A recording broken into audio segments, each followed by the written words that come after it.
కోరిన కోరికలు తీర్చే సాలగ్రామ నరసింహస్వామి ఆశ్రమం. అదేవిధంగా ఇక్కడ దృష్టి తీసే కార్యక్రమం కూడా చేస్తారండి. ఆ డీటెయిల్స్ అన్నీ కూడా ఈ వీడియోలో మీకోసం. So welcome back to my channel yours Haneera. Let's get into the video. ఈ ఆశ్రమం పేరు గోవింద కల్పవృక్ష నారసింహ సాలగ్రామ ఆశ్రమం అండి. ఈ ఆశ్రమం ఖమ్మం జిల్లా భద్రాచలం శ్రీ సీతారామచంద్ర స్వామి ఆలయానికి 3 కిలోమీటర్ల దూరంలో ఉంటుందండి. గోదావరి నది ఒడ్డు వైపే ఉంటుందండి ఈ ఆశ్రమం. ఈ ఆశ్రమం దగ్గర నైట్ టైం స్టే చేయడానికి రూమ్స్ అయితే అవైలబిలిటీలో ఉండవు. శ్రీ సీతారామచంద్ర స్వామి ఆలయం దగ్గర రూమ్స్ ఉంటాయండి, అక్కడ స్టే చేయొచ్చు.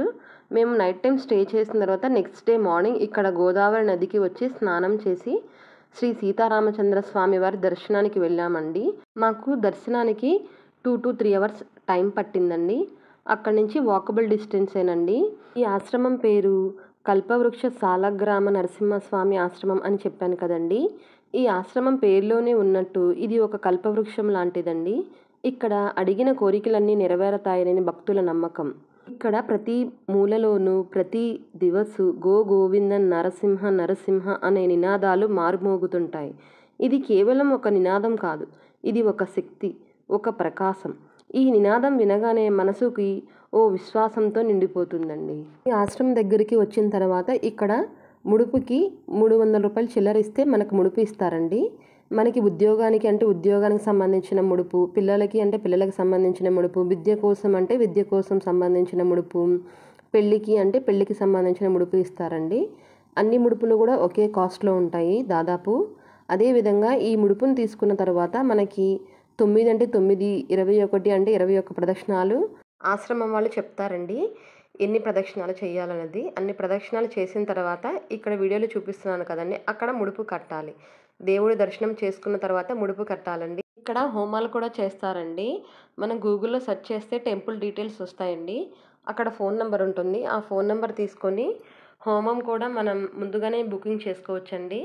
తర్వాత ముడుపు కట్టిన తర్వాత బయటకు వచ్చిన తర్వాత దృష్టికి సపరేట్గా ఒక టోకెన్ తీసుకోవాలండి. టోకెన్ తీసుకుంటే వాళ్ళు ఈ విధంగా వీడియోలో చూపిస్తున్నాను కదండి, ఈ కుండ కొబ్బరికాయ కలిపి ఒక తాడు కడతారండి.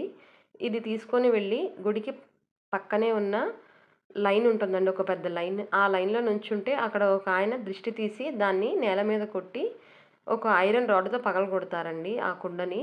సో ఈ విధంగా తీసుకుంటే దిష్టి పోయిద్దని అక్కడ భక్తుల నమ్మకం. ఈ విధంగా దిష్టి కూడా తీసుకోవచ్చండి. చిన్నపిల్లలకి పెద్దవాళ్ళకి భేద తేడా లేకుండా ప్రతి ఒక్కరికి కూడా దిష్టి తీస్తారండి. దానికి సపరేట్గా టోకెన్ తీసుకోవాలండి. ఈ విధంగా దృష్టి తీసుకుంటే దృష్టి దోషాలు తొలగిపోతాయంటండి. ఇక్కడ ముడుపు కట్టిన 40 రోజులలో న్యాయబద్ధమైన కోరికలన్నీ కూడా నెరవేరుతాయని ఇక్కడ భక్తుల విశ్వాసం అండి. మీరు కూడా ఒకసారి వస్తే ఈ ఆశ్రమం శాంతిని, పవిత్రతను, దైవానుభూతిని మీరే అనుభవిస్తారండి. ఇది కేవలం దర్శనం కాదు, ఇది ఒక ఆత్మానందం. మళ్ళీ మళ్ళీ రావాలనిపిస్తుందండి ఈ ఆశ్రమానికి. ఇక్కడ మధ్యాహ్నం 12 గంటల నుంచి 3 గంటల వరకు స్వామివారి అన్నప్రసాద వితరణ జరుగుతుందండి. మనం వీలు కుదిరితే చందా కూడా ఇవ్వచ్చండి స్వామివారి అన్నప్రసాద వితరణకు. ఓం నారసింహాయ. ఈ వీడియో కనుక మీకు నచ్చినట్టయితే లైక్ చేయండి, షేర్ చేయండి, సబ్స్క్రైబ్ చేసుకోండి. Thank you for watching yours హనీరా.